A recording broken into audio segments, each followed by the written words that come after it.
Grandes santos nos han dicho que conocernos a nosotros mismos, según la ley de Dios, es un requisito indispensable para vencer el pecado y para que sea perfecto el triunfo de la gracia en nuestras vidas.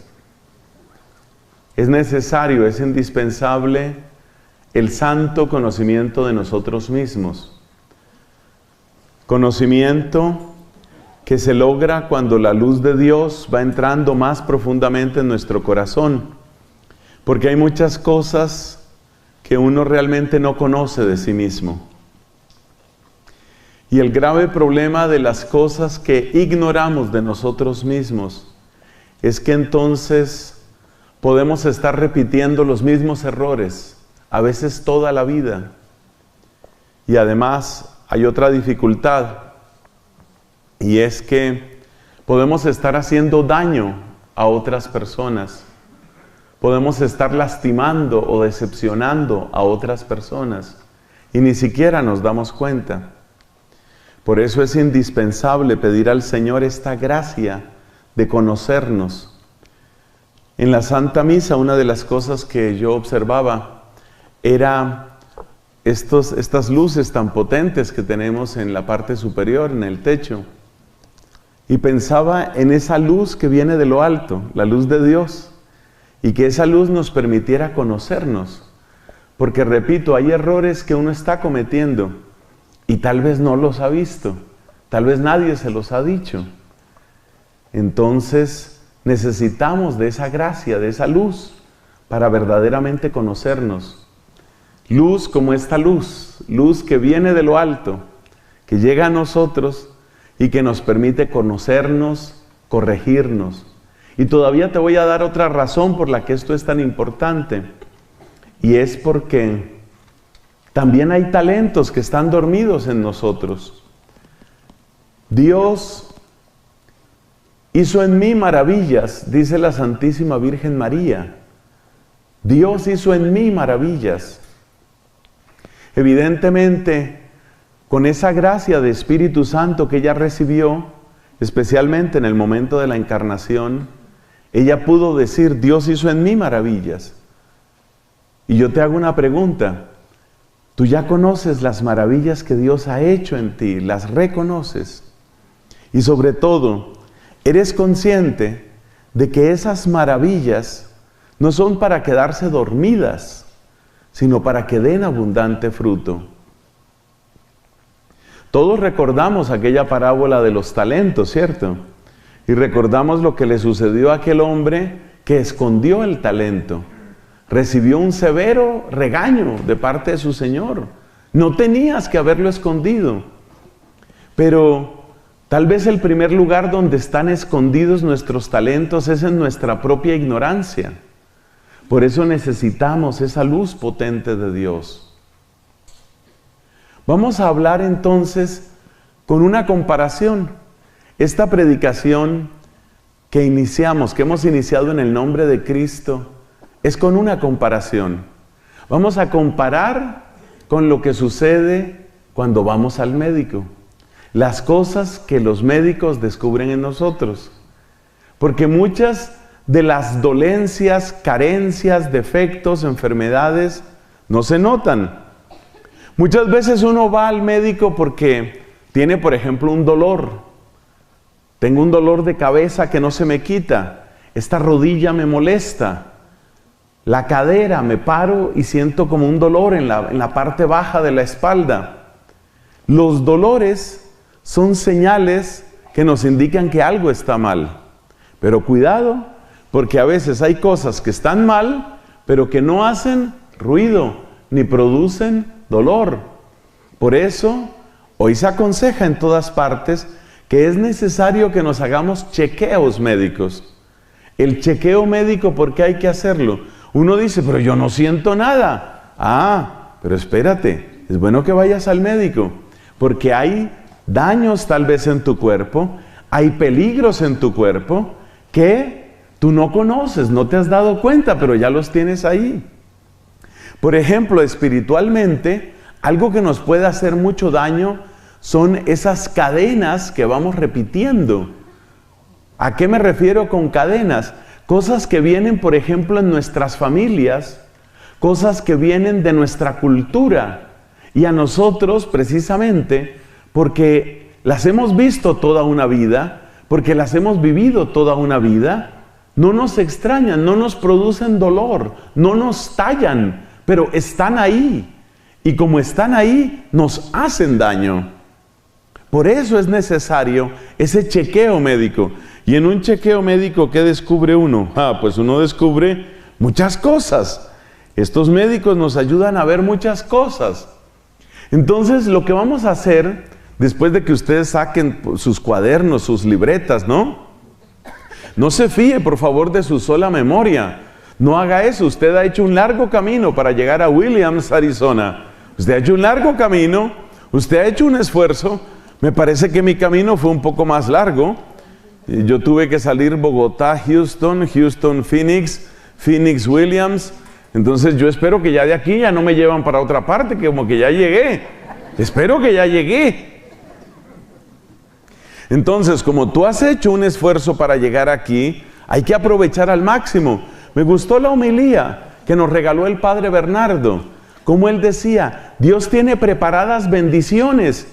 Y la pregunta es, ¿estamos nosotros preparados para bendecirlas? Por eso cada momento de nuestro retiro hay que vivirlo a fondo. Hay que vivirlo con amor, con intensidad, con fe.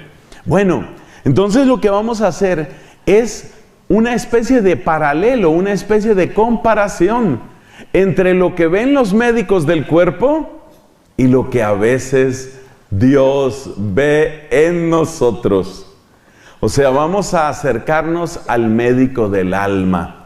Bueno, Cristo es médico de cuerpo y alma, ¿no? Pero vamos a acercarnos a Cristo en cuanto a médico del alma y vamos a hacer una comparación entre aquellas cosas que a veces uno tiene en el cuerpo sin darse cuenta, y luego aquellas cosas y aquellas cadenas que a veces uno tiene en el alma y no se ha dado cuenta. Entonces, eso es lo que vamos a hacer. Yo creo que esto se entiende mejor si vamos entrando. A ver, yo he traído aquí unas 7. Vamos a ver si esto funciona. En el nombre de Jesús yo creo que sí funciona. Vamos a tener 7 comparaciones. ¿Y la primera cuál es? La primera es una de las cosas que siempre te miden cuando vas al médico. La tensión arterial. La tensión arterial. Uno de los nombres que tiene la hipertensión, cuando está muy alta, ¿no? Hipertensión que está alta, la llaman el asesino silencioso. ¿Por qué? Hay veces que tú te das cuenta que tienes la tensión alta porque sientes muy fuertes las palpitaciones, por ejemplo en los músculos, en las venas, de tu cabeza, o te dan dolores de cabeza, o tienes una sensación como de cierto ahogo, y tú te das cuenta de que tienes la tensión alta, pero no todas las veces. La tensión alta ha sido llamada por algunos médicos asesino silencioso, porque un problema de tensión alta puede afectar muchas partes de tu cuerpo, y en cualquier lugar donde la tensión alta produzca una ruptura, un aneurisma, una cosa de estas, vaya, no hablemos más de eso, es bien grave, especialmente si es en el cerebro, por supuesto. Tensión alta. Entonces, por eso siempre nos miden la tensión, y a veces nos hacen controles durante varios días, o nos piden que nos tomemos la tensión arterial todos los días, más o menos a la misma hora. ¿Cuál sería el equivalente espiritual? Porque estamos haciendo un paralelo, ¿no? Una comparación. ¿Cuál es el paralelo? ¿Cuál es la comparación con la tensión alta? ¿Qué podríamos decir que es propio de esto que en el cuerpo es la tensión alta? Pues sabes, hay personas que tienen iras reprimidas. Hay personas que tienen una especie de pelea con la vida y están esperando el momento de desquitarse. Hay personas que sienten que los han mantenido, los han forzado a estar abajo y tienen ganas de sobresalir. Es algo que está como reprimido. Así como la sangre, cuando hay tensión alta, está como reprimida en las arterias, en las venas, así como la sangre está como reprimida en la alta tensión, así también nosotros hay cosas que llevamos como reprimidas en nuestra vida.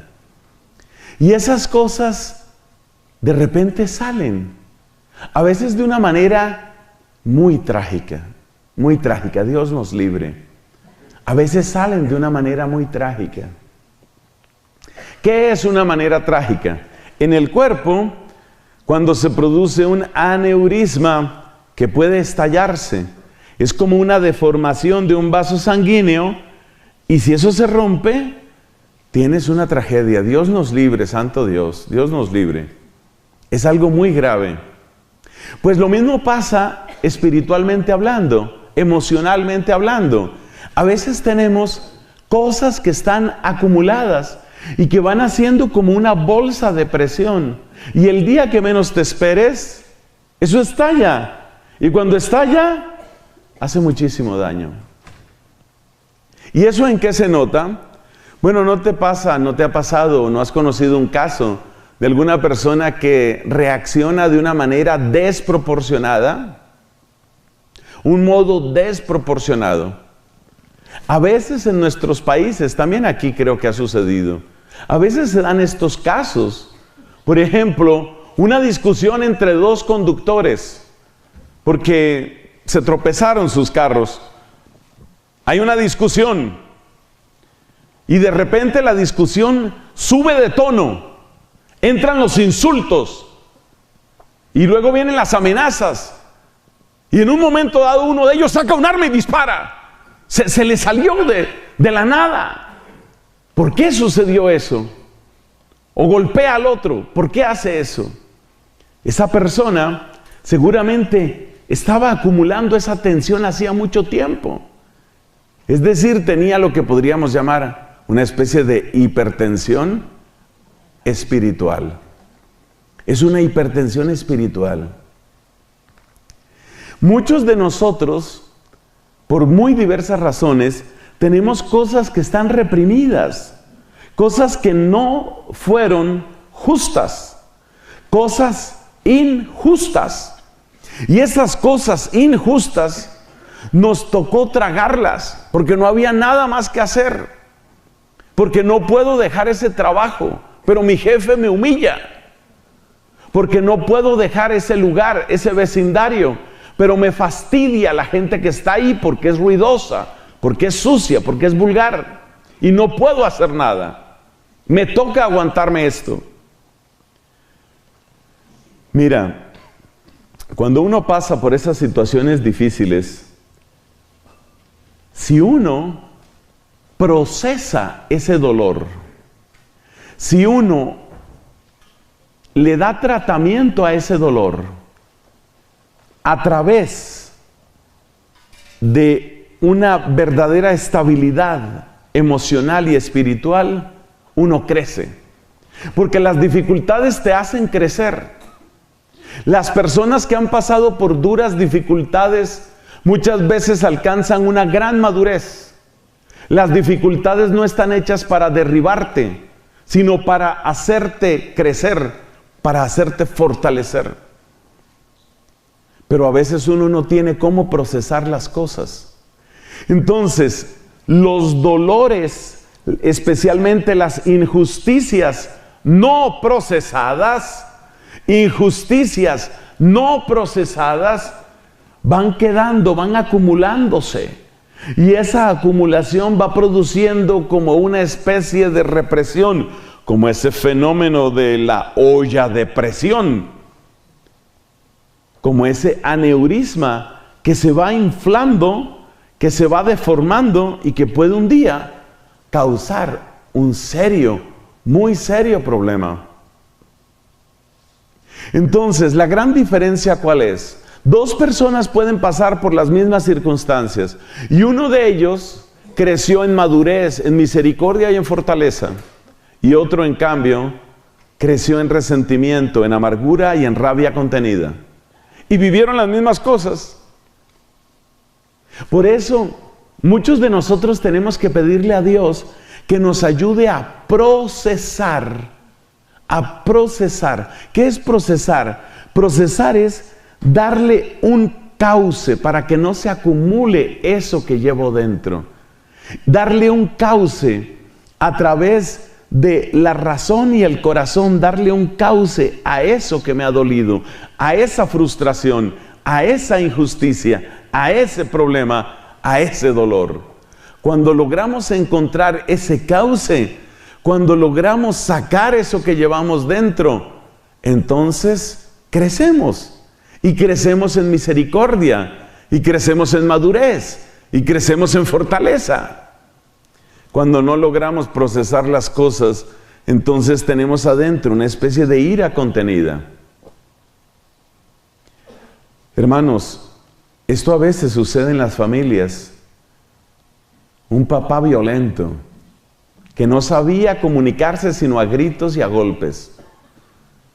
Y después de un tiempo, los hijos crecen, y cuando crecen y se vuelven fuertes y tienen sus propios hogares, ya sabes cómo son, a gritos y a golpes. Y luego esos tienen hijos y esos otros hijos a gritos y a golpes. Es decir, como que cada uno le va transmitiendo el mismo problema, la misma enfermedad emocional al hijo. Y eso va pasando de unos a otros, por eso hablamos de cadenas. Eso duele, porque hay familias que han estado marcadas por la violencia. No es el único daño, hay otros, pero ese es uno que aquí nos interesa destacar. Han sufrido por esa violencia que va pasando de padres a hijos. Una vez hablaba con una señora que me contaba cómo era el papá con ellos. Y esta era una mujer. El papá algunas veces golpeaba tanto a los hijos como a las hijas. Pero a las mujeres, más que golpearlas físicamente, lo que hacía era golpearlas con las palabras. Palabras vulgares, palabras ofensivas, palabras humillantes, hasta hacer llorar a las hijas de confusión y de humillación.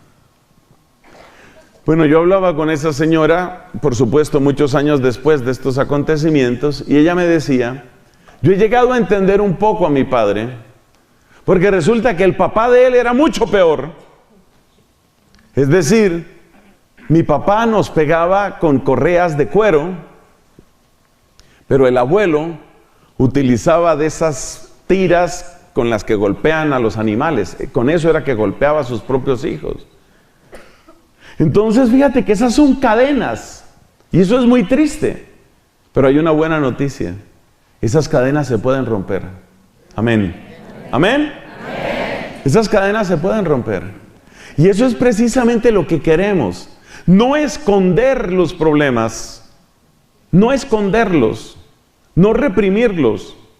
Sino saber que si nosotros, a la luz de Dios y con la fuerza de Dios, asumimos esas realidades, nosotros empezamos a vivir de una manera diferente, de un modo distinto. Esa cadena se puede romper. Hay que reconocer que hay ocasiones en que necesitamos ayuda profesional, quiero decir. Yo no voy a entrar aquí a decir qué porcentaje o qué casos sí o qué casos no. No entremos en ese detalle. Lo que sí te quiero decir es que sea que necesites ayuda profesional o no, en cualquiera de los dos casos, la solución empieza por reconocer que uno sí tiene esa represión, sí tiene eso contenido. ¿Y cómo se nota que uno lo tiene así contenido? Se nota porque a veces uno no logra dominar sus reacciones.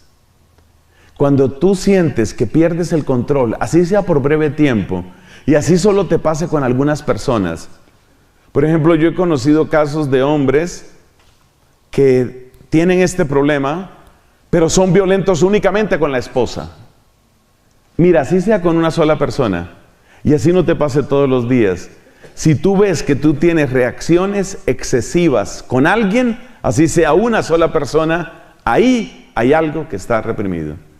Puede ser con un hijo, con una hija, puede ser incluso contigo mismo. Esas personas que se golpean, que se hacen cortadas, como expresiones de odio a sí mismas. Cuidado con eso. No reprimas, no escondas. Después de esta predicación vamos a tener un tiempo de oración con el Santísimo. Y sabes lo que queremos, ¿no? Lo que queremos es que así como Jesús está desnudo y expuesto ante nosotros, así también nosotros desnudemos el corazón y le digamos, esto está dentro de mí. Entonces, ¿cómo hace uno para saber si tiene cosas reprimidas? Una señal es esa. Tienes momentos en que no logras dominarte. No logras. Cuidado con eso. Cuando uno no logra dominarse, a veces golpea, a veces insulta, a veces grita. A veces tiene como la necesidad de castigar al otro. Eso está indicando que hay algo reprimido en ti. Nos ha pasado a muchos seguramente. Pero hay otra señal también. Hay otras personas que canalizan las frustraciones y las injusticias que causan esto que hemos llamado hipertensión espiritual. Hay personas que canalizan eso con un deseo muy grande de ser importantes, con un deseo muy grande de sobresalir. Soy plenamente consciente de que ustedes, la inmensa mayoría o todos ustedes son líderes. Ustedes son servidores y son líderes de grupos de oración. Y ustedes tienen personas a cargo. Y yo les quiero contar algo que nos puede pasar a quienes tenemos esa clase de responsabilidades. Digo, tenemos por esta razón. Porque también nosotros, predicadores, sacerdotes, tenemos ese llamado, esa responsabilidad de liderar. Un buen sacerdote pues tendrá que ser un buen líder. ¿Y sabes lo que a veces le pasa a uno? A veces uno no es persona de explosiones de ira, pero sí es persona que en cierto momento tiene que imponer su opinión. O es persona que tiene que hacer sentir su medio gramo de autoridad que tiene. Es lo que algunas personas llaman micropoderes. ¿Conoces el caso de aquel hombre que él era el portero, ¿no? Portero de un edificio. Bueno, era portero en el edificio. O sea que ¿dónde mandaba él? En 1 metro cuadrado. Ese era su imperio, su metro cuadrado. Entonces, por ejemplo, era un edificio muy grande con muchas oficinas. Entonces, por ejemplo, pues hay gente del edificio que pide que le traigan su comida y entonces llega un mensajero y trae comidas para personas que las han pedido en el edificio. Y entonces entra la persona, llega el señor, el mensajero que viene en una moto, en una motocicleta, te estoy hablando de Colombia, pero creo que igual puede pasar en muchos otros países, llega en una motocicleta, el hombre tiene que entregar no sé cuántos almuerzos o comidas, tiene que entregarlos en 40 minutos, o sea que siempre tiene prisa. Llega donde el portero y el portero lo detiene. Sí, ¿qué quiere? Que vengo a traer un pedido. ¿De qué empresa? Su manera de tratar a ese es dura. Él quiere hacer sentir ¿qué? Su metro cuadrado. Quiere hacer sentir su metro cuadrado. O sea, yo mando aquí, metro cuadrado. Yo soy el que manda aquí. Aquí no se deja entrar a nadie sin casco. Quítese el casco primero. Hágase a un lado, hágase a un lado. Dele permiso a la señora que va a entrar. Córrase allá, quítese ese casco. Ahora sí que era lo que quería. ¿Por qué tiene que utilizar ese lenguaje? ¿Por qué tiene que hacerse sentir? ¿Por qué? Es una persona que tiene algo reprimido. Muchas de esas personas, cuando hacen sentir su pedacito de autoridad, su metro cuadrado, a veces no es un metro cuadrado, a veces es una baldosa. Porque hay veces que hacemos sentir nuestra baldosa. Yo mando en esta baldosa. Porque es lo único que tenemos. ¿Tu baldosa cuál es? Tu baldosa puede ser, para ese señor era su portería. Y esa era la felicidad de él. Trancar la gente, detenerla, pedirle el documento. No, ese documento no se lo recibo. Pero es que, no se lo, mire, no insista. O sea, él era el dueño del edificio en ese momento, no insista. Nosotros también podemos hacer valer nuestro metro cuadrado. Cuando ponemos ese lenguaje humillante, cuando maltratamos a las personas, cuando hacemos valer nuestro cargo, nuestro oficio. Una vez, un sacerdote cometió un error litúrgico, no es lo peor del mundo, pero es un error litúrgico. Sucede que este padre, cuando fue a la misa, no consagró el número suficiente de hostias. Realmente hubo una gran desproporción entre las hostias, número de hostias consagradas, y la asamblea. Entonces se le ocurrió una idea. Como sí había quedado de la preciosa sangre en el cáliz, él dijo, pues se le puede dar a la gente del cáliz. Pero como eran muchas personas, entonces se le ocurrió otra idea. Tomar hostias sin consagrar para humedecer en la sangre del Señor y repartirlo. Para muchas personas esa sería una buena solución. Resulta que eso no es ninguna solución. Porque una hostia sin consagrar es pan. Es pan. Entonces tú estás dando la sangre de Cristo con pan. O sea, igual hubieras podido tomar galletas, hubieras podido tomar tortilla para dar la sangre de Cristo. Y por supuesto que si tú vas a dar la sangre de Cristo con una tortilla, tú dices, eso no se debe hacer. Pues es lo mismo, una hostia sin consagrar es como una tortilla, es lo mismo. Bueno, resulta que en esa misa había un laico de esta gente, porque cada vez hay más laicos que están más preparados. El laico se dio cuenta de lo que estaba haciendo el sacerdote, porque lo hizo muy abiertamente. Tráigame unas hostias, por favor. Señora sacristana, tráigame unas hostias allá. Vamos a repartir aquí con la preciosa sangre, a darle a todos. Y este hombre se da cuenta, eso no se hace, eso está mal hecho.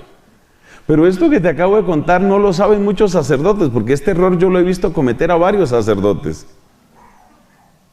Hasta de buena fe lo hacen, pero está mal hecho, eso no se debe hacer. Te repito, es lo mismo que dar la sangre de Cristo con un pedazo de tortilla, eso no se puede hacer. Terminada la misa, este laico se acerca donde el sacerdote y le dice, Padre, permítame un momento. Yo me di cuenta de lo que usted hizo. Sí, bueno, pero ¿qué pasa? Cuénteme, estoy un poco de afán, explique. El sacerdote siempre está de afán. Explíqueme, ¿qué pasó? Padre, con el debido respeto, eso no es correcto. La sangre del Señor no se puede dar junto con nada distinto. Puede darse con el cuerpo del Señor. O sea, si fueran hostias consagradas, por supuesto que sí. Pero si no son hostias consagradas, es pan. Entonces este hombre empieza a explicarle al sacerdote cosas que el sacerdote debería saber. Y el padre lo oye así como un poco confundido y un poco humillado, porque empieza a darse cuenta que el hombre como que sí tiene razón, ¿no? Entonces yo soy el sacerdote, él es el laico, pero él tiene razón, yo estoy equivocado. Mire, vamos a hacer una cosa. Aquí, ¿quién es el sacerdote? No, pues por supuesto que usted, padre, nadie se lo está... Por eso, ¿quién es el sacerdote? ¿Quién es? ¿Qué? ¿Qué está haciendo él? Está haciendo valer su metro cuadrado. Son cosas que están reprimidas. Fíjate que la persona que está libre de esas represiones tiene autoridad, pero no tiene que estarla exhibiendo, ni tiene que estarla usando, y sobre todo, jamás maltratará a un pequeñito, a un humilde, a un pobre, jamás lo maltratará usando su autoridad. la autoridad, incluso lo que a veces llamamos el poder en la iglesia, si es que esa terminología se puede utilizar, no es para eso. No es para eso. Entonces, primera enfermedad, hipertensión. ¿Cuáles son los síntomas de hipertensión espiritual? Porque aquí estamos, es por el lado espiritual, claramente, ¿no? Por favor, no tomen esto como que ya fui al médico, ¿no? ¿Cuáles son los síntomas de hipertensión espiritual? Las explosiones incontroladas o es estar haciendo valer lo mío. A ver, ¿aquí quién es? ¿Quién es él? Repita después de mí. Repeat after me. ¿Aquí quién es el sacerdote? Usted. Y entonces, hacer valer la autoridad. Y yo te digo una cosa, cuando uno se pone a pensar en esa frase de San Pablo, ¿tú qué tienes que no hayas recibido? Que tienes un doctorado de teología, que eres sacerdote, que eres obispo, que eres el jefe, que eres el líder, que eres el encargado. ¿Qué tienes que no hayas recibido? Entonces, por eso necesitamos pedirle a Dios que nos ayude a procesar las injusticias, frustraciones, opresiones que hemos sufrido. Porque una injusticia bien procesada conduce a la humildad, la misericordia, la madurez, la fortaleza. Una injusticia mal procesada conduce a la amargura, la frustración y una palabra que es muy conocida en mi país, desquite, las ganas de desquitarse con la vida, como quien dice, ahora llegó mi oportunidad, ahora llegó mi momento, y en este metro cuadrado yo tengo mi pequeño imperio. Segunda, bueno, el ejemplo de la tensión alta nos invita a considerar el caso opuesto, la tensión baja. La tensión baja también es muy peligrosa, porque resulta que la tensión baja también puede obligar al corazón a que trabaje más de la cuenta. Si la tensión está baja, quiere decir que los niveles de oxigenación no son suficientes. Y eso quiere decir que el corazón tiene que trabajar más, y eso se nota todavía menos que la tensión alta. Entonces es un problema muy serio. Espiritualmente, ¿qué es esa tensión baja? Esa tensión baja a veces es la tendencia depresiva, la persona triste, la persona con baja autoestima, la persona que está bajo el peso de malos augurios, malos deseos, malas predicciones que le hicieron especialmente en su familia. Uno de los peores errores que se puede cometer en una familia es hacer predicciones negativas. Yo les quiero decir que las predicciones negativas prácticamente equivalen a maldiciones. Por supuesto, todo lo puede romper Cristo. Yo quiero insistir en eso. Todo lo puede romper Cristo. ¿Amén? Amén. Pero tengan en cuenta que las predicciones negativas... ¿Qué es una predicción negativa? Ay, usted nunca va a hacer nada en la vida. Esa es una predicción negativa. Con esa manera de ser usted se va a quedar sola, mijita. Eso es como echarle una maldición. No es una maldición exactamente, porque no se está invocando ningún poder negativo para destruir la persona, pero en términos emocionales equivale a una maldición. Y si esas palabras salen de la boca de aquellas personas que son realmente importantes, que son fundamentales para nosotros, esas palabras nos hacen un daño espantoso. Por eso una de las cosas que tenemos que hacer cuando el Santísimo esté expuesto, una de las cosas que tenemos que hacer es entregarle a Cristo todas las palabras necias que hemos dicho, sobre todo las que se refieren al futuro. Ustedes deben tomar conciencia, y yo también, hermanos, de que esa clase de palabras necias que hablan sobre el futuro, esas palabras hacen un daño terrible. Porque cuando tú eres papá, cuando tú eres mamá, también sucede en otra proporción entre los esposos, incluso entre amigos. Cuando una persona es tan importante como un papá, como una mamá, esa persona tiene la capacidad de sembrar en lo más profundo del cerebro palabras. Y si las palabras que tú dejas sembradas en tu hija o en tu hijo son palabras de fracaso, son palabras de derrota, es como si esa frase, como si esa palabra quedara dando vueltas dentro de la persona, como si siguiera haciendo eco. Hay una cosa interesante que sucede en la ingeniería civil. Si tú tomas un tubo más o menos grande, y tú pronuncias una palabra, normalmente produce un cierto eco. Pero si tú estás a una gran profundidad, a una profundidad subterránea, y tú gritas alguna palabra, el sistema de comunicación de eso, por ejemplo, los alcantarillados, ¿no? Sewage, que llaman en inglés. Los alcantarillados que tienen verdaderas redes. Una palabra que tú grites puede propagarse incluso por centenares de metros, como si siguiera dando vueltas. Eso es lo que sucede en el cerebro humano. Es un error terrible que a veces por exasperación, a veces por impaciencia, cometen los papás. ¡Ay, pero qué torpe! Usted sí. Oiga, no hay dinero que le alcance, ¿no? Usted ningún dinero le alcanza. Muy mal lo veo, hijo, muy mal. Le va a ir muy mal así.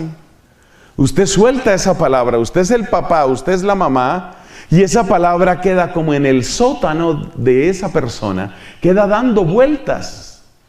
Es un daño terrible.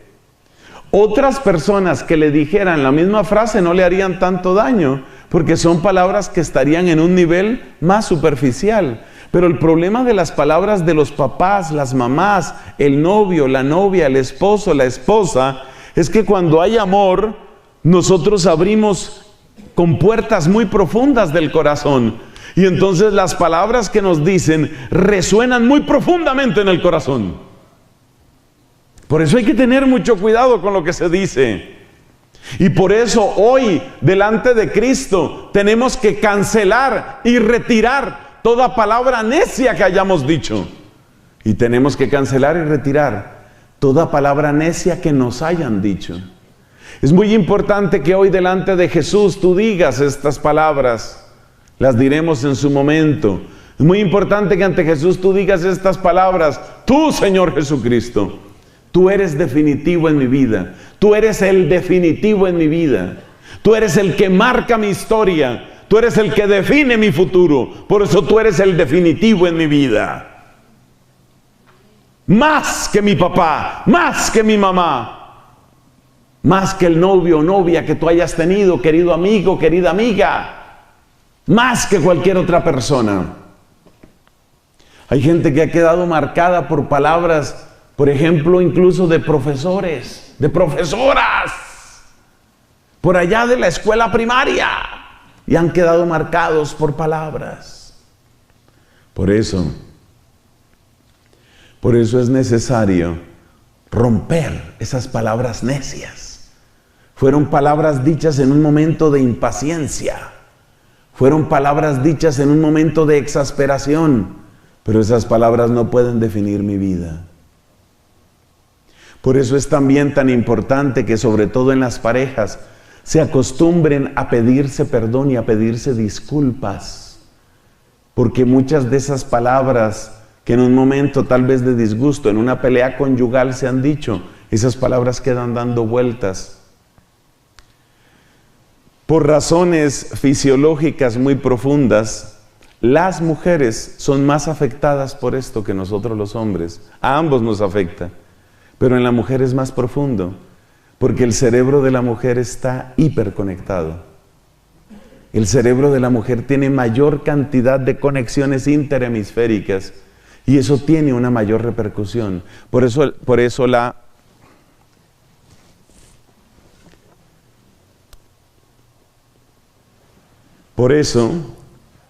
la mujer puede padecer un poco más en estas circunstancias. Entonces a eso es a lo que llamamos tensión baja. Llamamos tensión baja esa situación que se presenta cuando la persona tiene esta situación. Entonces la persona se siente sin fuerzas. Médicamente, cuando una persona tiene la tensión baja, pues la persona se siente como si estuviera pesada. Se siente como desganada, como perezosa. Como perezosa, es decir, apenas son las 9:30 de la noche y la gente perezosa. ¿En qué se le nota? En que la persona a todo te va diciendo que sí.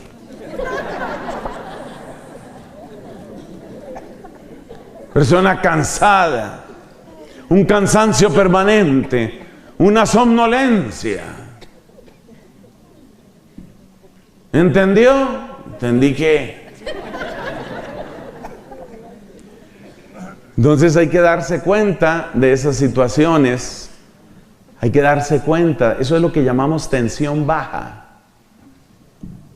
Cuando nosotros hablamos de esa tensión baja espiritualmente, entonces la persona se siente desganada.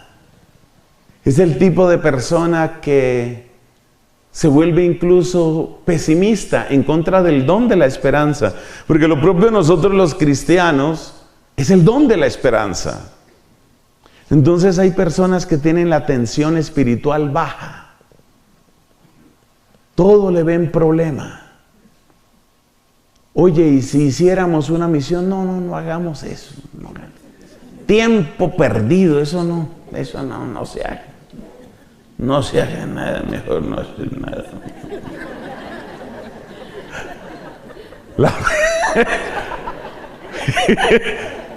La persona tiene tensión espiritual baja. No quiere emprender nada. La santidad, vamos tras la santidad.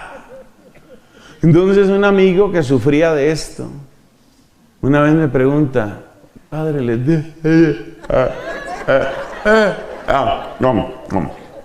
tengo una pregunta. Yo hice caso omiso del tremendo bostezo, que yo no sabía si se iba a comer el mundo, que era lo que iba a hacer. Y entonces me dice, padre, dígame una cosa, ¿de verdad uno tiene que ir al cielo o lo llevan?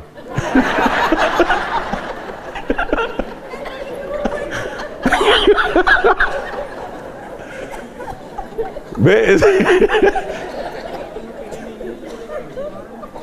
¿Qué ayuda para la tensión espiritual baja? Una cosa que ayuda, si es un hombre, por ejemplo, es una esposa que tenga codos puntudos.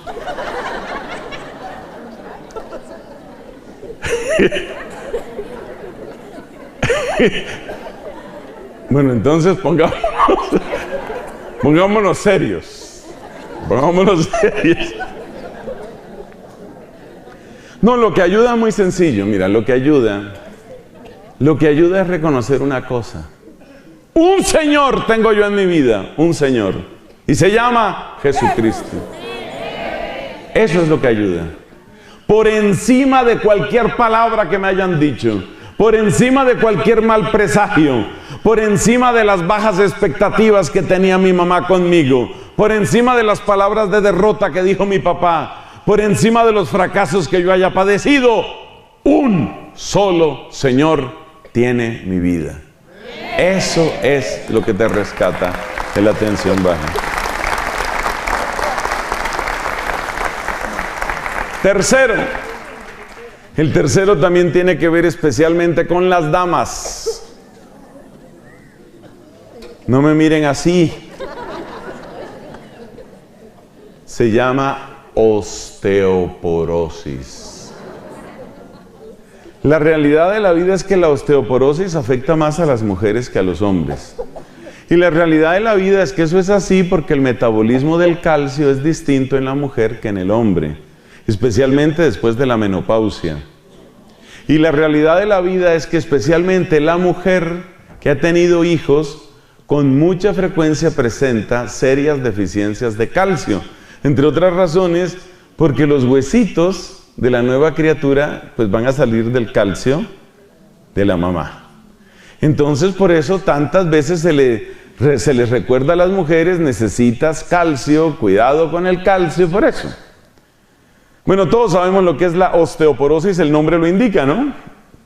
Es como tener huesos porosos, así se puede acordar uno, como tener huesos porosos, es decir, huesos que fácilmente se pueden quebrar.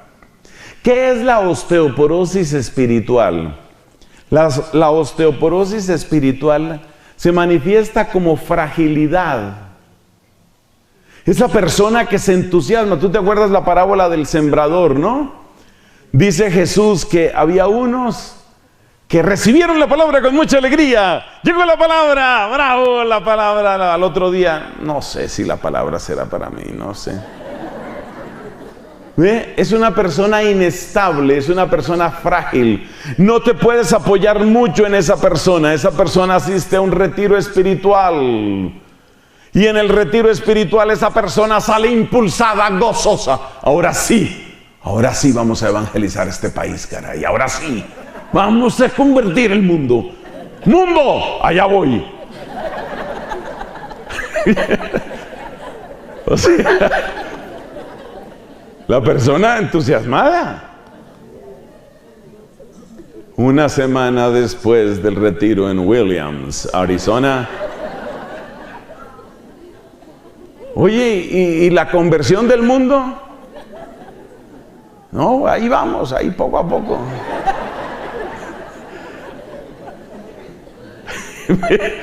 ¿Ve usted? Entonces hay inestabilidad, hay fragilidad. Y es lo mismo que pasa cuando los huesos están porosos. Dios nos guarde, ¿no? ¿Por qué? Porque cuando los huesos están muy porosos, tú no puedes fiarte de esos huesos. Se te pueden quebrar, en serio se te pueden quebrar. En casos graves, casi cualquier cosa ocasiona una fractura. Es muy peligroso. Y lo más triste y lo más doloroso de la osteoporosis es que no se va a presentar en los huesos, o no se presenta en los casos más graves, en los huesos que son fáciles de enyesar o de fijar. Piensa tú, y que Dios nos libre, piensa tú un problema de cadera, por ejemplo. Piensa tú un problema de pubis, eso es una cosa muy complicada, un problema de coxis. Son problemas muy serios. Y ahí se refleja la osteoporosis, por supuesto. Entonces tú no te puedes apoyar. Una persona que tiene una severa osteoporosis tiene un problema muy serio porque no sabe en qué momento un paso mal dado puede ya presentar una fractura de cadera. Es algo muy grave. Entonces lo mismo sucede en la osteoporosis espiritual. Cuando una persona tiene osteoporosis espiritual, es muy difícil apoyarse en ella, porque acuérdate que cuando estaba en el retiro en Williams, Arizona, ¿qué decía? Aquí voy a convertir al mundo. Una semana después, bueno, hay que ir poco a poco. Poco a poco. Entonces ya el entusiasmo, ¿en qué quedó? ¿Ven? No se puede apoyar uno en la persona porque como que se va a quebrar. Otro síntoma de osteoporosis espiritual, ¿cuál es?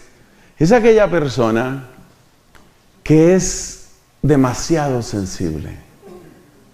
Eso tiene un nombre, ¿no? Sabemos que la expresión demasiado o muy alto en medicina se dice hiper, ¿no? Por una raíz griega.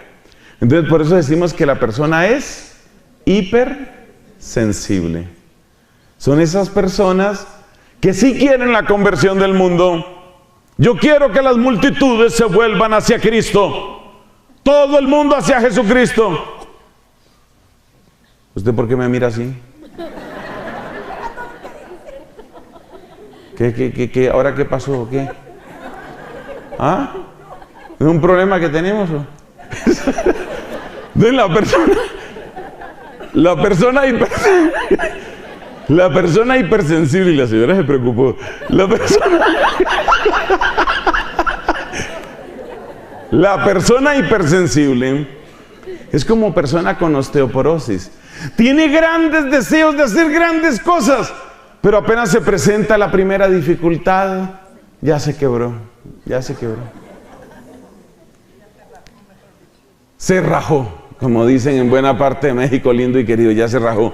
Entonces, fíjate, ¿qué le pasa? Tiene osteoporosis espiritual. Pero hay tantas cosas por hacer, sí, pero es que no sé. Antes en el grupo había como otro ambiente, pero ahora va uno y no sé. Uno como que miren, no sé, como que me miran. No sé.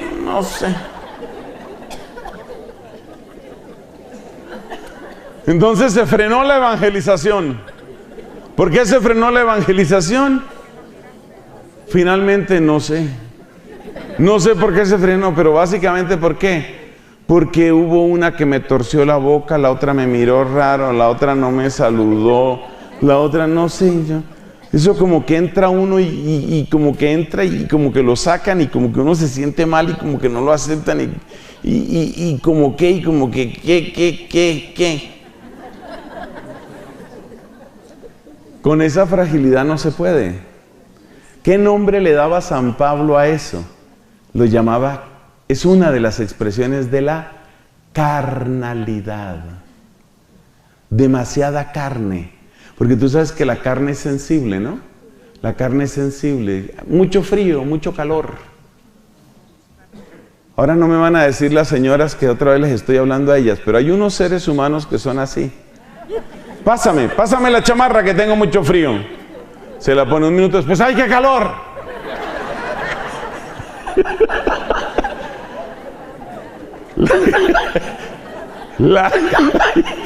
La carne es ¿qué? Sensible, ¿no? Sensible. Entonces San Pablo llamaba eso carnalidad. Y resulta que hay una cosa que hay que tener clara. Todos los seres humanos en algún momento decepcionamos. Hay una frase impresionante de nuestro Señor Jesucristo en el Evangelio.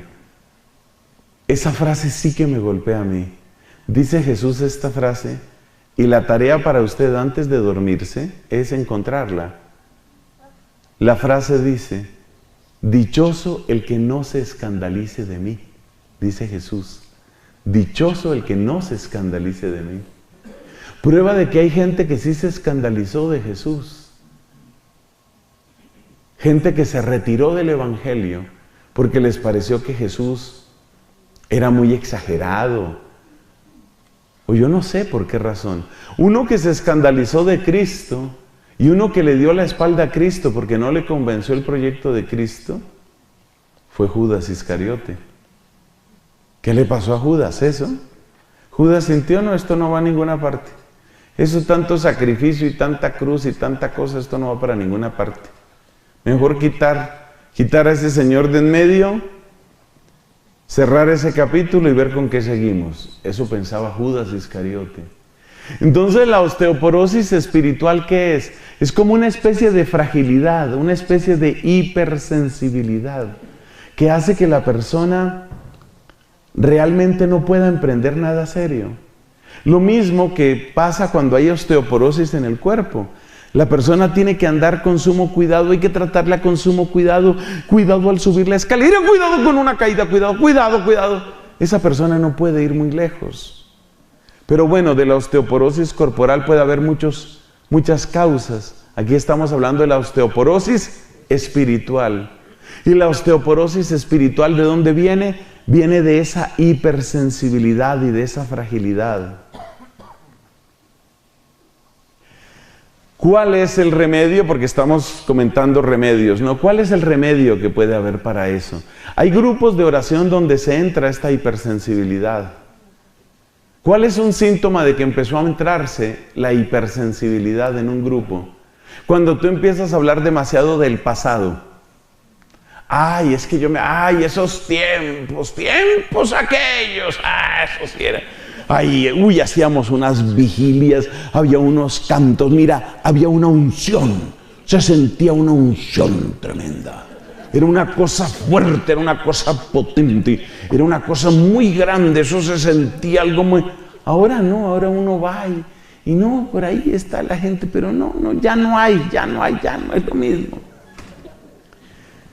Mira, cuando dejamos entrar la nostalgia,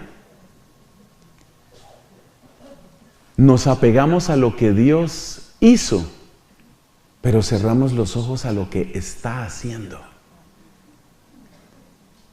Por eso, no toleren ustedes, hermanos, la nostalgia en sus corazones. Cuidado con la nostalgia. Dios, óyeme esto, Dios no está obligado a repetirse. Dios no está obligado a repetirse. Es que ya no siento lo mismo. El que dice ya no siento lo mismo está apegado a la sensibilidad. Ya no siento lo mismo. Está apegado a la sensibilidad. Cuidado con eso, cuidado con eso. Entonces, ¿qué tiene que hacer uno? Le voy a dar 2 remedios para la osteoporosis espiritual. 2 remedios.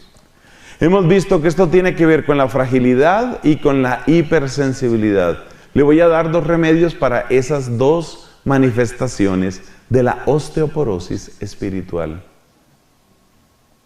Con respecto a la hipersensibilidad, el gran remedio se llama la pasión de nuestro Señor Jesucristo. Pero ¿qué hay que ver en la pasión de nuestro Señor Jesucristo? No solo que Él sufrió, porque a veces uno dice, bueno, pero es que Él sufrió, pero es que como Él era Dios, entonces Él sí podía sufrir, pero a mí todo me duele. Y así no va a funcionar. Mira, es mirar la pasión de Cristo y darse cuenta, como dice la gran doctora de la iglesia Santa Catalina de Siena, el fuego de amor que había en Él, por el cual pasó por encima del oprobio y la ignominia de la cruz. Es decir, que cuando te sientas así hipersensible, así como, ¿usted qué es lo que me mira? Cuando te empiece la hipersensibilidad y empieces a recordar tiempos aquellos, Dios mío. Cuando te empiece la hipersensibilidad, la nostalgia y el estar mirando si te quieren o no te quieren, mira la pasión de Cristo. Pero en la pasión de Cristo, ¿qué es lo que hay que mirar? Lo que hay que mirar es el amor. Por amor pasó por encima de. Te voy a dar un ejemplo. Una señora tiene su hijo enfermo. El hijo está hospitalizado. La condición del hijo es grave y lo más preocupante es que no hay un diagnóstico claro. Finalmente, el doctor que revisa al hijo le hace un examen en el hospital. El doctor examina al hijo de esta señora y dice, pues no estamos realmente ciertos, esto puede ser una virosis de esas que están dando ahora, esto puede ser por el cambio de estación, esto puede ser una contaminación, algo que haya en la escuela, pueden ser muchas cosas, pero yo no creo que sea grave, señora, no se preocupe usted, vamos a mantenerlo en observación. Ya le hemos dado algunos analgésicos y esperemos un poco. 1 o 2 días de observación. Y se despide el doctor. La señora mamá, le ha seguido la pista como buena madre, le ha seguido la pista a este muchachito. Y ve que realmente él lleva demasiados días demasiado enfermo. Y no le convence lo que ha dicho el doctor. Ella no es médica. O médico, ella no es médica, pero no le convence lo que ha dicho el doctor, ella no está convencida de eso. Entonces ella saca una conclusión en su cabeza, yo necesito oír opinión de otro médico. Muy razonable. Como no es persona que tenga demasiado dinero para pagarle a otro especialista, entonces en el mismo hospital ella quiere que otro doctor vaya y revise a su hijo. Porque ella no está convencida de que esto es asunto de que esperemos un día, 2 días. No, aquí hay algo grave. Su corazón de madre, vamos a decirlo así, le avisa, aquí hay algo grave. Pero en ese hospital, a pesar de que ella tiene un seguro, en ese hospital, lograr que otro doctor examine a ese muchacho no es fácil. Por todas partes le van a poner trabas. Entonces, si va a hablar con la enfermera jefe va a hacer cara de que hay otra señora que cree que su hijo es el único paciente y le va a hacer caras de que, ay, Dios mío, ¿qué haremos con estas mujeres? Y mire, pues si quiere presente esta solicitud, pero yo no sé. Y luego si presenta esa solicitud, eso tiene que ir a la mesa directiva de no sé dónde y tiene que hacerse un trámite. Y en todas partes le hacen mala cara y en todas partes le ponen cara de que usted, ¿por qué es tan fastidiosa? Pero ella insiste. 4 horas después, de oficina en oficina, moviendo papeles, haciendo llamadas, llamando a la aseguradora. 4 horas después está otro médico revisando al niño. Y dice, señora, yo creo que usted tiene razón. Esto no es tan sencillo. Parece que estamos frente a una peritonitis que está empezando. Ustedes y yo sabemos que una peritonitis en cosa de horas puede ser demasiado grave. ¿Qué hizo esa señora en esas 4 horas? Podemos decir que le salvó la vida al hijo. ¿Qué tuvo que hacer para salvarle la vida al hijo? Aguantar malas caras. ¿Le dolió, le importaron las malas caras? No. ¿Por qué? Por amor. Ese es el ejemplo que quería que entendiéramos. Cuando uno tiene amor, a uno no le importan las malas caras. Que me van a ver mal, que quién sabe, que ahora, y ahora usted, ¿por qué así? ¿Por qué me mira así como que, ¿qué le pasó? Como decía por allá un amigo allá en mi país, ¿y usted por qué me mira así? ¿Se le perdió uno igual?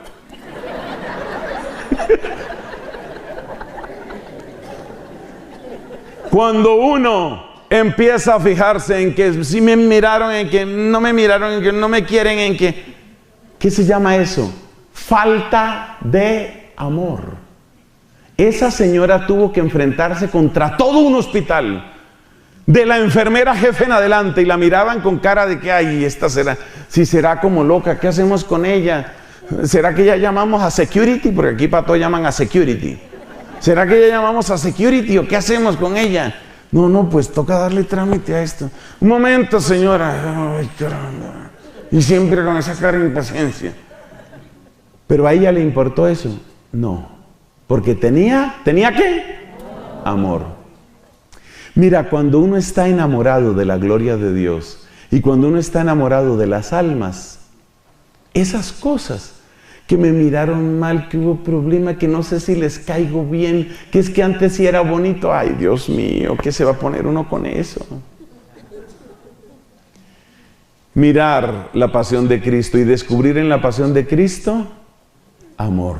Esa es la clave. Esa es la clave, ver ese amor, beber de ese amor. Y para vencer la fragilidad, ¿qué se necesita para vencer esa fragilidad? Pues haz este propósito hoy delante del Santísimo. De hoy en adelante, soy esclavo de Cristo, no esclavo de mi entusiasmo. Escriba esa frase que le conviene. Soy esclavo de Cristo, no esclavo de mi entusiasmo. La evangelización no puede depender de con qué pie me levanté. La evangelización no puede depender de si tengo muchas o pocas ganas. Y usted no bostece. La evangelización no puede depender de esas cosas. ¿Cómo firmaba Pablo sus cartas? Paulos. Dulos, tu Christu. Pablo, esclavo de Cristo. Yo soy esclavo de Cristo. María Santísima decía, yo soy dulé tu curiu. la esclava del Señor. Yo soy esclavo de Dios, soy esclavo de Cristo, yo no soy esclavo de mi entusiasmo. Cuarto, no se preocupen que después de esta charla viene el desayuno. Cuarto, arteriosclerosis. ¿Qué es la arteriosclerosis? Es una disminución significativa en el diámetro de las arterias, como lo indica el nombre. Disminución en el diámetro y endurecimiento de las paredes arteriales con gravísimo peligro de obstrucción por un émbolo, obstrucción en la arteria o ruptura del vaso por ese endurecimiento, cristalización del tejido vascular. Esa es la arteriosclerosis. La arteriosclerosis no se nota. La arteriosclerosis está detrás de la mayor parte de los infartos. Resulta que hay unas arterias que alimentan de sangre al corazón, son llamadas arterias coronarias. Las arterias coronarias se van tapando en algunas circunstancias. Eso depende en buena parte de cómo nos alimentamos. Misericordia tenga Dios de nosotros. Entonces, la arteriosclerosis supone que se va achicando el diámetro como acumulación de sedimento, que va achicando el diámetro de la arteria y que va cristalizando su tejido. ¿Qué es la arteriosclerosis espiritual? Es la acumulación de basura en tu alma. ¿Y de qué basura me está hablando, Padre? Mira, estamos hablando de acumulación de basura, no acumulación de veneno. Veneno se llama el pecado mortal, porque se llama veneno porque mata. El pecado mortal es veneno. Entonces, ¿el pecado venial qué es? Basura. La mediocridad consentida y repetida es la basura que se va acumulando en las arterias, no de tu cuerpo, sino de tu alma. La basura, el pecado venial repetido y consentido, la mediocridad consentida y repetida, esa es la basura que se va acumulando y que hace que cada vez circule menos en tu espíritu el poder de la sangre de Cristo. El corazón de la iglesia es nuestro Señor Jesucristo. De Él sale toda la fuerza, de Él viene toda la sangre. Pero esa sangre a veces no circula adecuadamente por nosotros porque tenemos arteriosclerosis. Y la arteriosclerosis espiritual, ¿qué es? Acumulación de basura. ¿Y qué es la acumulación de basura? Acumulación del pecado venial. Claro, mucho más grave es el pecado mortal. El pecado mortal es como acumular veneno en las venas. Obviamente eso te va a matar inmediatamente, por eso se llama pecado mortal. Pero aquí hablamos de pecado venial, que es acumulación de basura. La arteriosclerosis se caracteriza por el aplazamiento de una conversión real. Cosas que tal vez no son lo más grave del mundo. Tal vez no son lo más grave del mundo, pero tú sabes que ya deberías sacarlas de tu vida. Y sin embargo no las sacas y vas aplazando, aplazando, aplazando. Eso produce arteriosclerosis espiritual. Muchas veces se trata de defectos, malos hábitos. Muchas veces se trata de respetos humanos. ¿A qué llamamos respeto humano? Llamamos respeto humano a aquel comportamiento que tiene trazas de cobardía, por el cual nosotros nos abstenemos de presentar con claridad nuestro testimonio, tratando de quedar bien con las otras personas. Ese es el respeto humano. Y la arteriosclerosis produce respeto humano. Yo trato de que no se den cuenta los demás. Trato de ocultar, escondo lo mío. Esto nos pasa a todos, hombres y mujeres, pero esta vez somos más los hombres los que caemos en esto. Porque todavía hay muchas personas que tienen la idea de que la religión y la piedad son para las mujeres. Y como la religión y la piedad son para las mujeres, entonces hay hombres que sienten que son menos hombres si muestran su piedad. si muestran que aman a Dios, si muestran que se confiesan, si muestran que rezan, que adoran. No son todos, por supuesto, pero es un pecado que con mucha frecuencia se encuentra en algunos hombres, sobre todo cuando están empezando su camino espiritual. ¿Cómo se lucha contra la arteriosclerosis espiritual? Pues es necesario sacar la basura. ¿Y qué es necesario? ¿Y qué significa sacar la basura? Significa un compromiso renovado con nuestro Señor Jesucristo para seguir adelante en el camino que habíamos emprendido y que es santo. Ese era el número ¿qué? 4. Número 5, la miopía. Yo tengo una historia sobre la miopía, mira. Como te puedes dar cuenta, yo utilizo gafas. ¿Desde cuándo utilizo gafas yo? Las utilizo desde muy temprana edad, es decir, yo tengo 53 años, voy a cumplir algo así como 54.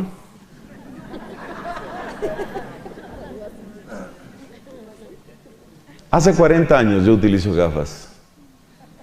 Pero lo mejor de esta historia es cómo me di cuenta, o mejor dicho, cómo se dio cuenta mi familia de que yo necesitaba gafas. Eso fue una historia hasta simpática. Resulta que yo tenía que tomar un bus, fui a estudiar a casa de un compañero y tenía que tomar un autobús para devolverme a mi casa. Y resulta que mi casa queda cerca de un barrio en Bogotá, bueno, la casa paterna, obviamente ya ni vivo yo ni vive nadie de mi familia ahí, en un barrio de Bogotá que se llama Los Andes. Y cerca de Los Andes queda otro barrio que se llama Floresta. Entonces yo fui a esperar el bus que tenía que llevarme a Los Andes, mi barrio, y la Floresta. Y el bus dice eso. Pero yo, como tengo miopía, es uno de los muchos problemas que tengo. Yo soy un niño lleno de problemas. Como tengo miopía, entonces resulta que yo detuve el bus y me subí al bus que decía Florida. Florida es un barrio completamente distinto que queda lejísimos de la casa de mis papás. Yo era un niño inocente. Oh, tiempos aquellos. Era un niño. Ese niño se subió al autobús que decía Florida y resulta que yo necesitaba el bus que tenía que decir Floresta. Bueno, esa anécdota se recuerda en toda mi familia porque entonces fui a dar... Bogotá es una ciudad grande, no es tan grande como Ciudad de México, pero es una ciudad inmensa. Tiene casi 8 millones de personas en este momento. En ese tiempo debía tener unos 4 millones o algo así, o 5, no sé. Y yo fui a dar a un rincón, pero por allá, yo no sé qué parte de Bogotá. Allá tuvo que ir mi mamá, pobrecita mi madre, tuvo que ir mi madre allá a rescatarme porque yo no sabía ni cómo devolverme. En ese momento, mis papás se dieron cuenta de que yo tenía miopía. Me hicieron examinar los ojos y efectivamente yo tenía miopía. Pero ¿sabes qué es lo chistoso de esto? Yo no sabía que tenía miopía, porque yo pensaba que así era como se veía y que así veía todo el mundo. El día que me pusieron mis primeras gafas, ese día me pongo mis gafas. Se ve distinto. Lo que quiero destacar es que uno no se da cuenta de cuántas cosas no ve, porque uno es miope. ¿Y qué es la miopía? La miopía espiritual, ¿qué es? Es el apego a lo inmediato. Lo inmediato es lo que está cerquita, ¿no? ¿Qué es la miopía espiritual? Es el apego al pequeño mundo. ¿Y cuál es tu pequeño mundo? Todos tenemos un pequeño mundo y el mundo grande. ¿Tu pequeño mundo cuál es? Pues tu pequeño mundo son tus amigos, tu familia, tus hijos, tus nietecitos, esa sobrina que está enfermita, ese hijo que tiene problemas en el matrimonio, además una cuñada que parece que le encontraron cáncer. Eso es importante, eso es bello y hay que darle importancia al mundo pequeñito. El mundo pequeñito es importante, pero el problema está en que uno se quede solamente en el mundo pequeñito.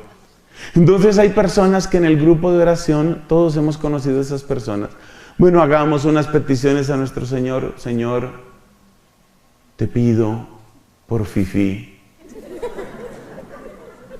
La gente se mira así un poco. Tú sabes las alegrías que esa perrita nos ha traído. Señor, sana esa cojera de Fifi.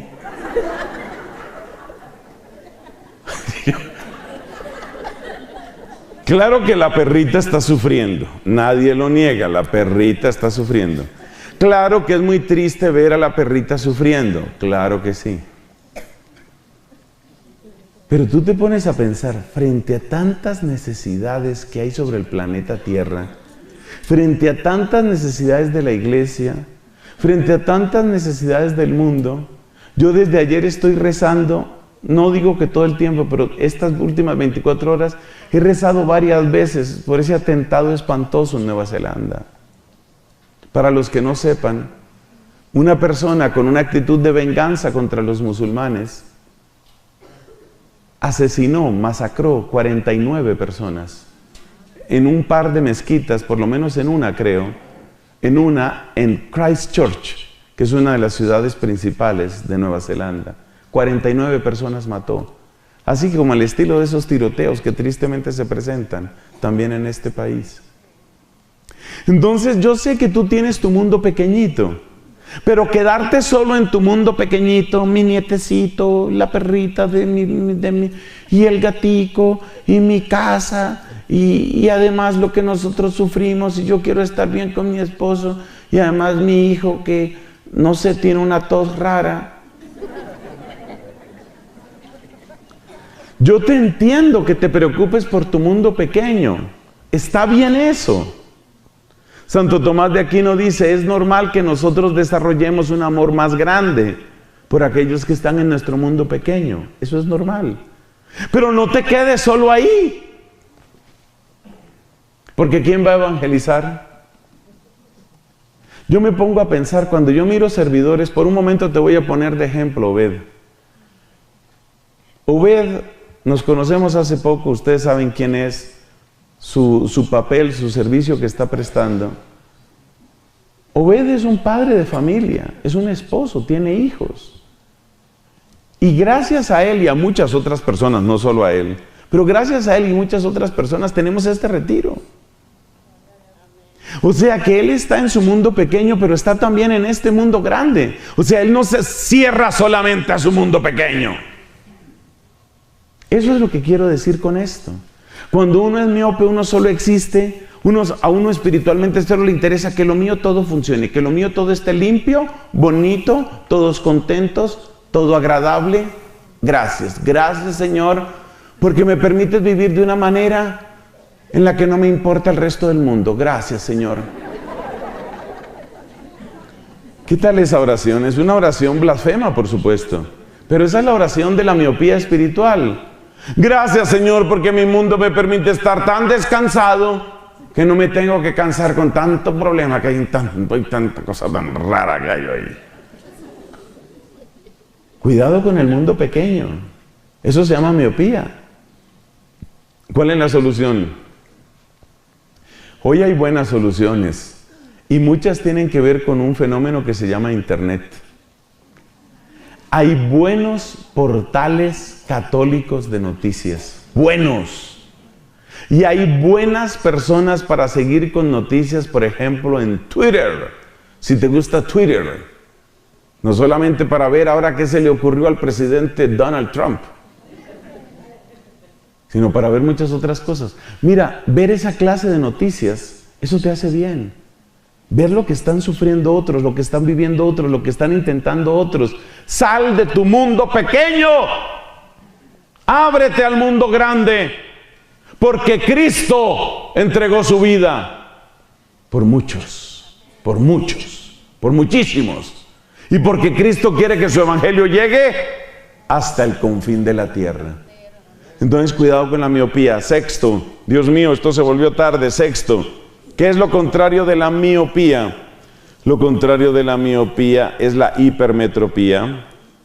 que es cuando la persona puede ver claramente de lejos, pero no puede ver claramente de cerca. Hay un fenómeno parecido en los ojos que se llama presbicia. La presbicia es una pérdida de flexibilidad en el cristalino excelente que tenemos en nuestros ojos. Cuando una persona tiene presbicia, ¿cómo se nota que tiene presbicia? Se nota porque las personas se le empiezan a alargar los brazos.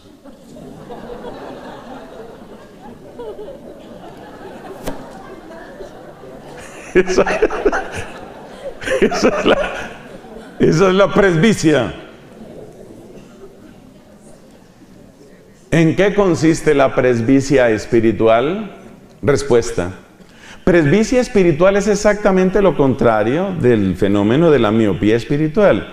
El miope espiritual solo está pendiente de que mi pequeño mundo todo funcione.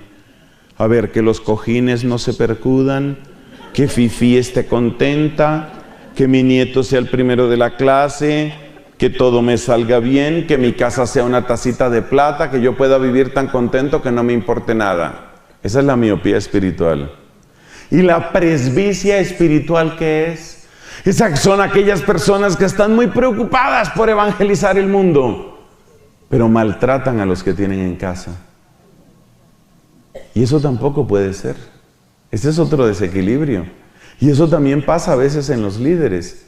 Yo he conocido a lo largo de mi vida, que ya les dije que tengo 53, pero no sé cuál es la edad que sigue.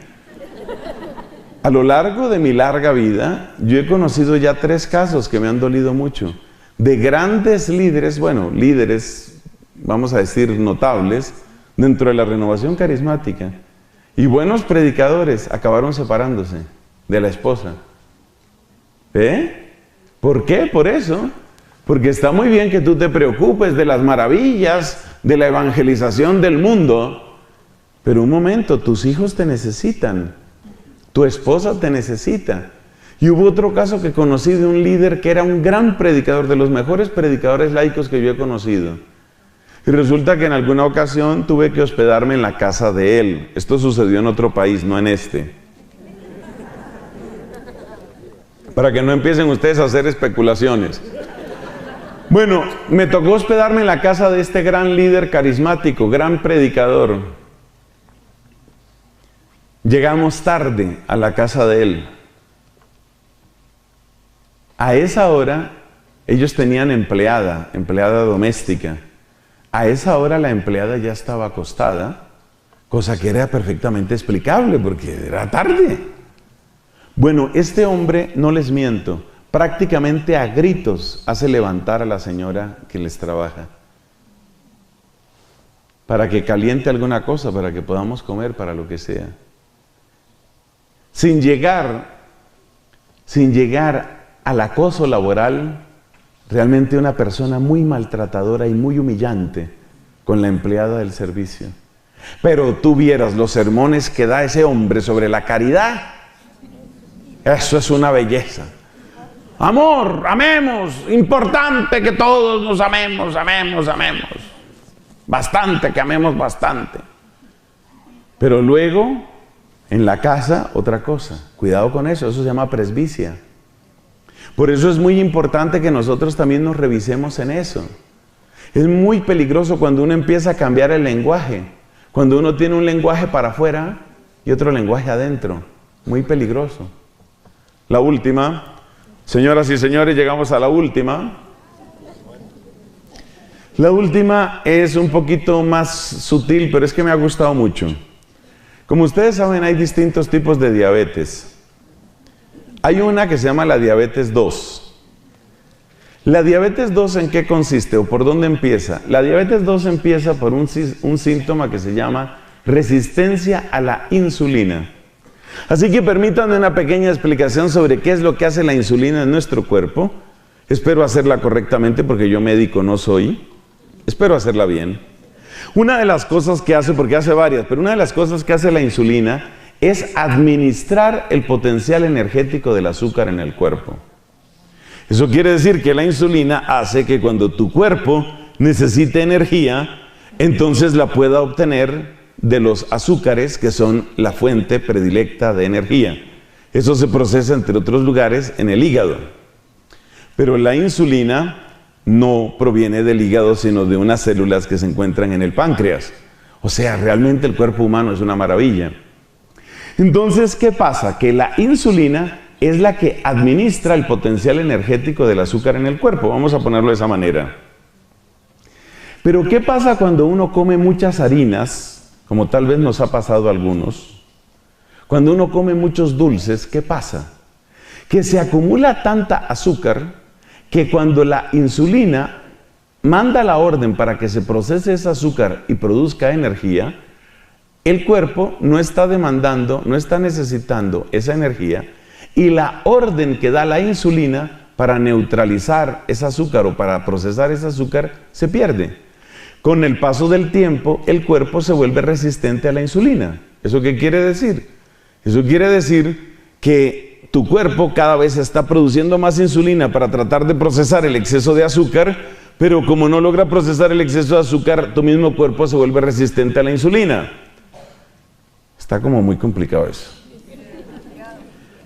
Pero ¿sabes lo que pasa? Que ¿por qué es grave la resistencia a la insulina? Porque tú en un momento dado puedes tener muchísima energía en tu cuerpo en forma de enlaces de azúcar y sin embargo no tienes cómo sacar esa energía de ahí y te sigues sintiendo pesado, cansado, somnoliento, incluso con necesidad de más dulce para tratar de producir esa energía. Entonces, por supuesto, la adquisición, la ingesta de ese dulce adicional, lo único que hace es empeorar tu situación. Este ciclo destructivo conduce a algo que se llama diabetes. Ese tipo de diabetes se llama diabetes 2. Espero haberlo explicado correctamente. Bueno, ¿y eso qué tiene que ver? Ahora sí está, las otras eran como más fáciles. Y ahora, ¿cómo es la diabetes espiritual? ¡Dios mío! ¿Sabes en qué consiste? Consiste en que las fuentes de energía ya no te funcionan. Esa es la diabetes espiritual. Entonces, por ejemplo, tú entras en una oración y esa oración que debería darte la energía espiritual, no te la da, porque te volviste insulinoresistente. Eres resistente a la insulina. ¿La insulina qué es? La fuerza espiritual que Dios te quiere dar. ¿Cómo te da fuerza espiritual Dios? En la oración, en la adoración, en los sacramentos, en el retiro espiritual. Cuando tú empiezas a sentir que esas cosas no tienen ningún impacto en ti, tal vez has desarrollado diabetes espiritual. La diabetes espiritual existe, queridos amigos. Y bueno, ¿y qué hace uno con la diabetes espiritual? Ya es bastante complicada la diabetes corporal, bastante complicada. Pues el paralelo es tan grande que el mismo tipo de remedios que se utilizan para los comienzos de la diabetes corporal te sirven para la diabetes espiritual. ¿Qué tipo de remedios? Hay dos cosas sobre todo que nos recomiendan a los que estamos en ese peligro, porque yo, por ejemplo, estoy en ese peligro. Hay dos cosas que nos recomiendan.